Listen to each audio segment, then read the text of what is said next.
right, David, let's kick it off with the question that if I were to ask you when you were 8, you would have said never, but how did you accidentally fall into franchising? Oh, great question. All right. So 2014, I was working at a dead-end job. Turned out to be a dead-end job. It was a business, family business. And my father came to me and he said, you got to go find something that you can enjoy and want success in. So I went knocking on doors, and actually I found ohDEER Development. And I'd known about them for a number of years. I knew Kurt, the founder, and I said, you know what, I think I'm ready to jump in. Let's see where this goes. And I went after it because I knew there was a system. There was something I could fall back on, and I could pick up the phone and talk to the franchisors of like, if there's a question, problem, concern, or just how are you doing? And that's how I got into franchising. Okay, so you fall into this. Yes. And on day one, you're like, okay, now I'm going to take over franchise development. At that point, do you understand what an FDD is? Do you understand disclosure periods? Like, are you like jumping into this full force and trying to figure this thing out on the fly? So I was a franchisee in 2014. In 2020, I joined the franchise development team. Got it. So I knew of the FDD. I knew of the 14-day waiting period. But I was a franchisee, so I could talk to anyone about anything. And then all of a sudden it was, hey, we're interviewing. By the way, you can't talk about. I'm like, oh man. And I think my Kurt and Colleen, the founders, I think we all looked at each other and we're like, well, he's an owner now. He's part of the development team. Did we make the right decision? Because now he can't talk to perspectives. Right. On multiple levels. Yeah. I think overall we made the right decision. We just have to go about it in different ways now. Follow really strict the guidelines. Okay, so we got to go a little bit further back then, because the fact that you didn't fall into development, you fell in as a franchisee. And so you're at a dead end job. Mm-hmm. Your family's like, you got to find happiness and whatever. So if you go back to that moment, did you look at other brands? Did you think of other categories, or were you like, this is it? So what I looked at was I wanted recurring business. I had a background in hospitality. I know spinning diner seats wasn't going to do it, but I looked at that. I looked at trash, just buying a trash company because I have my commercial driver's license. It was like a perfect fit for me. And then in the town that I was working in at the time, there were 2 mosquito companies. There was ohDEER and there was another company. And both of them were growing substantially every year. And for 4 to 5 years, I watched that happen. But I continually saw that ohDEER was doing work in the winter, which in the Northeast, we shut down. So I kind of looked into that, and it was deer control. No one's doing deer control. This will keep my books open. This will keep my business floating. I can definitely get into this. But I also wanted something that I didn't have to do. I'm someone that I want to know how to do it, but I don't want to be doing the thing for the rest of my life. I want to build the business around it. Right. So that's how I went after it, I can do the thing. I'm competent in doing the thing. But let me do it so that I can grow it and scale it. How did you finance the business when you started? Personal debt from personal money in my pocket, but then I took a family loan, a small family loan, and made an agreement that it would be paid back within 24 months. And I paid it back in under 2 years. Great.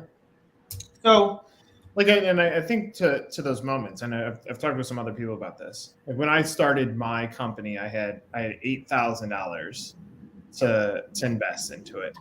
Now, what the $8,000 didn't account for was it didn't account for my grit and hustle, which is a amazing thing to have when you're in business, because it almost keeps you dumb enough to look at the scary things. But you'll just go straight towards it. That's it. And so that crazy, I would imagine that was your currency when you started. Because if you're in sales now, that means you always had it. You were just trying to find the pathway to build it. So I'm going to back up a little further. Yeah. 2014, I'm about to get married in July.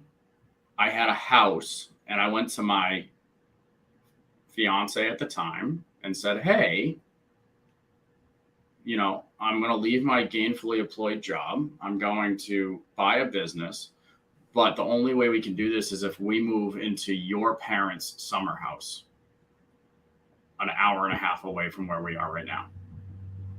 Does this sound like a good idea? Oh yeah, and I got to sell my house, and I got to figure out how to float this entire thing until next spring. Yeah. Yeah, it was kind of crazy. My in-laws said, yeah, we'll allow you guys to do that. We made an agreement to live in their house and cover expenses. And we didn't turn back. But it was the crazy. It was the working my full-time job from 7:30 to 4, and then working 6 to 10 at night.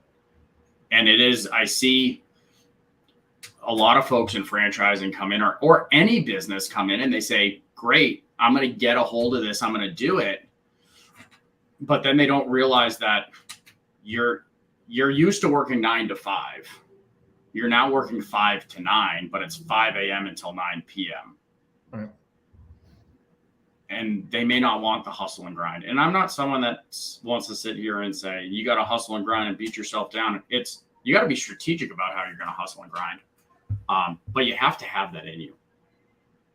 Yeah, I mean, it's interesting. Like the negative of franchising, right? Especially in today's world, when franchise fees have skyrocketed to offset broker expenses in many franchisor scenarios. Yeah. And so what that does, like for someone like you or I that are willing to put in the hustle and the time to build something, it actually puts another barrier of entry, because oftentimes we can't even I could not have afforded a franchise fee. Like franchising wasn't going to be the business for me, even though I was going to out hustle everybody in franchising. So it's almost like the franchisor that figures out how to almost measure for grit and hustle what you had is going to be the franchisor that is the strongest franchise system, because they're banking the line is they're betting on the jockey, not on the horse. Yeah, I mean, we certainly have, our franchise fee has certainly gone up, and you've mentioned some good points about like why it had to go up, but also to compete in the market. We do want that price to be a little higher, just so we're fending off some people. When interest rates were really low, it wasn't that bad getting an SBA loan to be able to get some of that financed.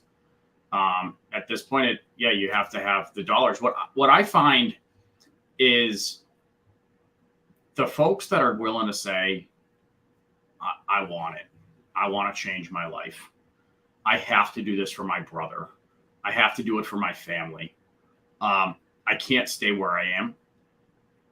Those have been our most successful franchisees. Oh, yeah.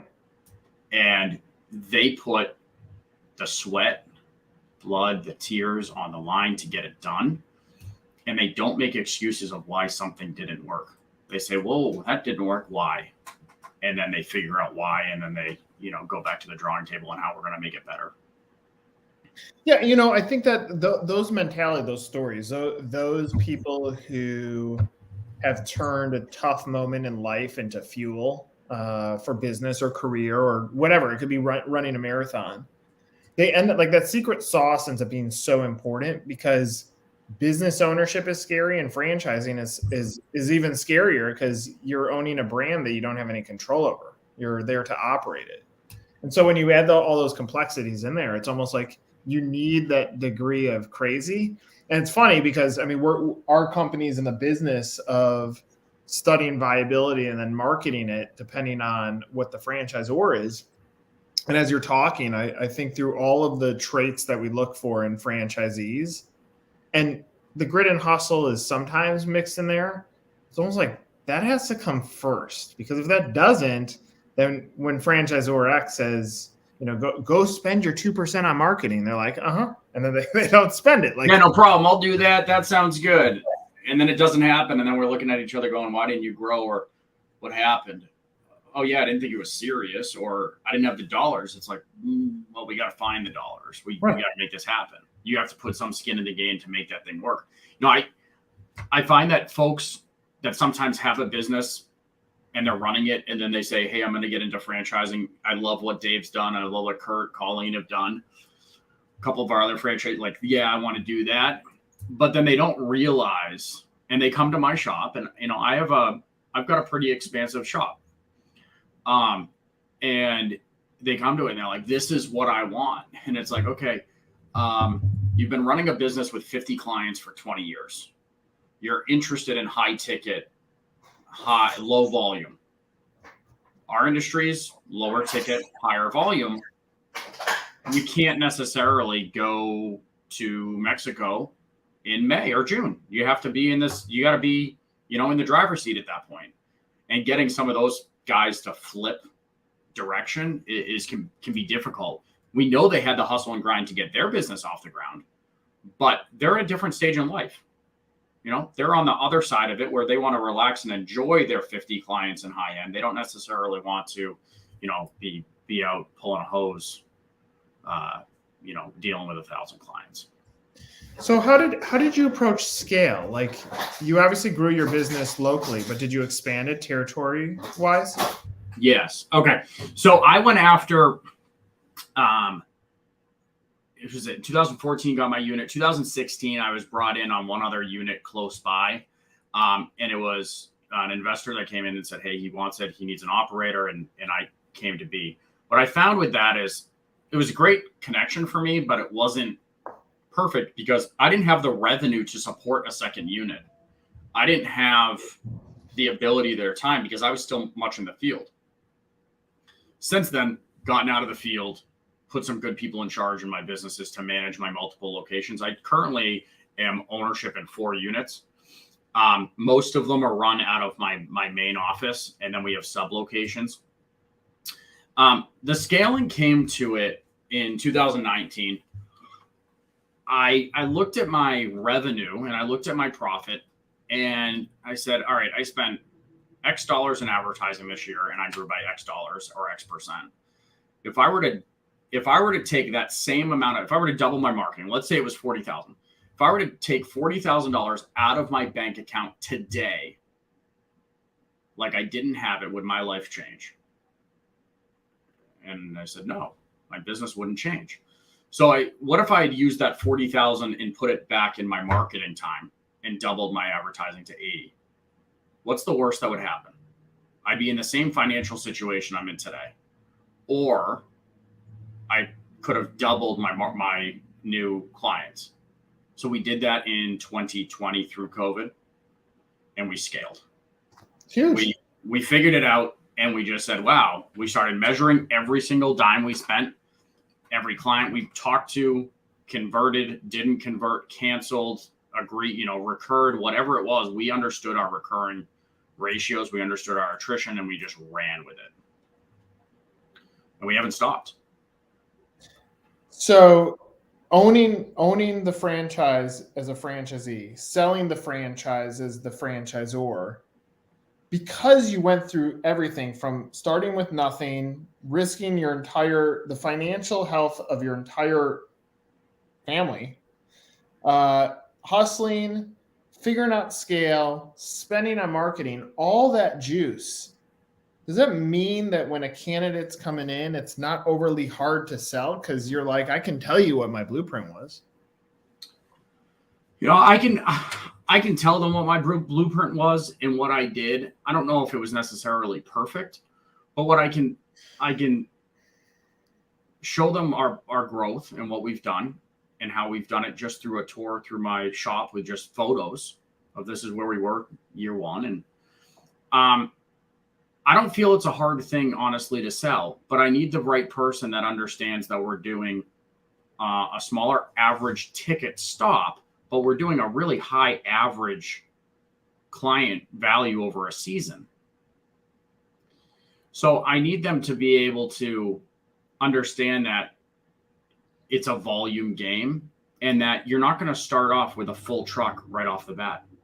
You're going to have a truck that you have to build over time. Where if we look at, let's say, a garage floor coating company, they go out and they do a $3,500 job in a day. They've done $3,500. Well, if your average ticket is $100 and take a mosquito, you need 35 clients to do that. So you need volume. So it takes some time to get that. But once you have that bandwidth, it's just adding on. And it's understanding that portion at the beginning of it takes time to add your clients. Once you've added them, they're there for life. You're not looking for that $3,500 job every day.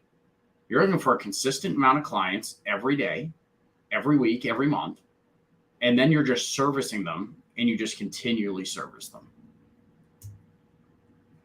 You know, what's awesome about your story and your approach is that's franchising. Now, I mean this in the nicest way. Your website misses everything that you just said. It's like you're so impactful in your approach. I can come back here, like, grow your business, and there's a guy, you can't see his face, and he looks like he's watering trees. Yep. I mean, it's like, no, and the recipe for success is not that. The recipe for success is you were in a dead-end job, you wanted to build a greater moment for your family, and you built wealth. Here's David's story.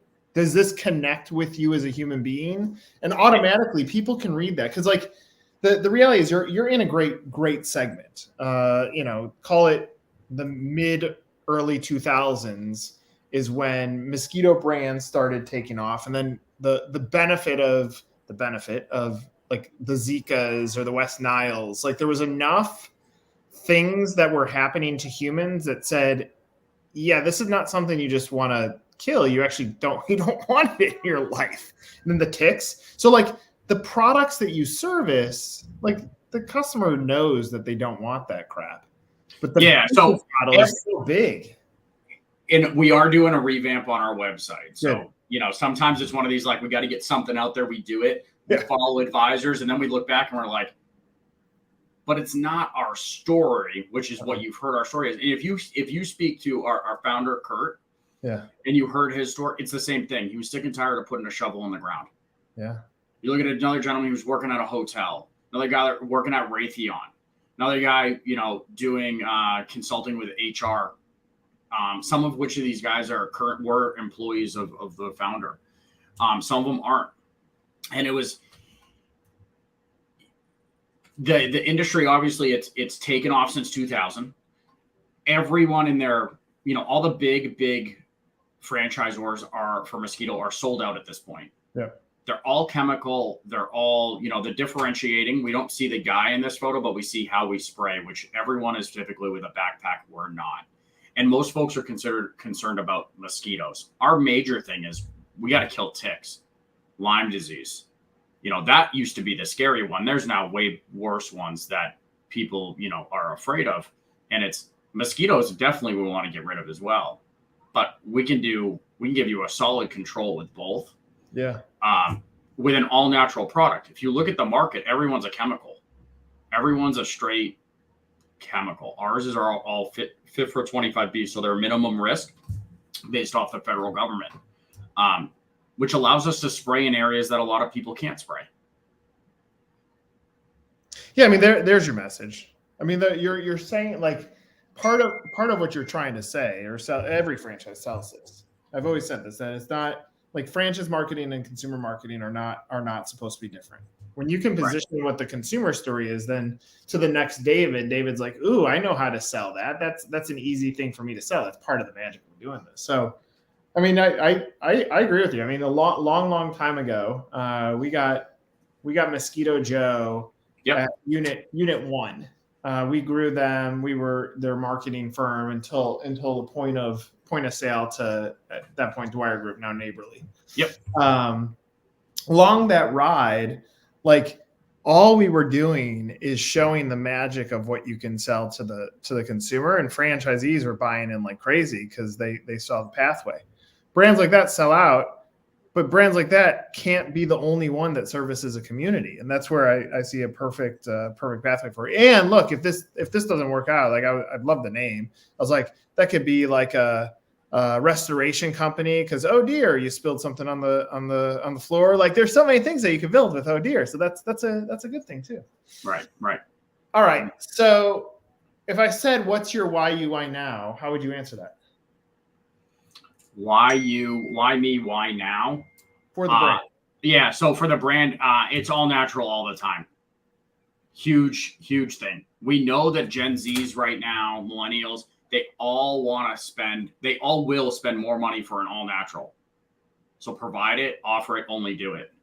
Why now? We have the availability. We're structured to grow. We have the support. We've got the training. We've got the successful units, validation.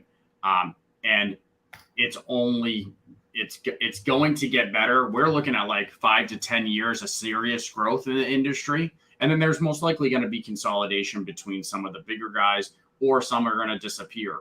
There's a lot of small guys that pop up, but it's not, you don't get the support. You don't get the brand. You don't get all the marketing in the 2007s when they started. So what's that? 15, 16 years, 17 years of technology, relationships, marketing, knowing the client. Yeah. So all natural all the time. The market is booming for this. We're expecting only to grow over the next foreseeable future. How many units do you guys have right now? You know what? I should have checked that.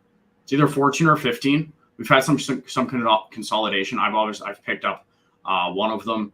We had a couple of units not renew due to medical issues, which was it's unfortunate to see, but it's also, it's the best thing for them and the best thing for us, because they need to worry about their health. So, well, look, I think, first of all, love your story. Didn't know that we're going to dive into the franchisee side, but that is, in my opinion, why franchising exists. I mean, the franchisor will always do what they'll do, but to take someone who's willing to risk their life savings for a business that they have little to no control over is impressive in its own. And the fact that you've walked many, many, many days in those shoes is pretty cool. So thanks for sharing your story. Really appreciate it. I appreciate that. Not a problem at all. David, I'm Nick. This is another episode of Meet the Zor with an asterisk, Meet the Z too. Like, we got both of them in on this episode. Certainly.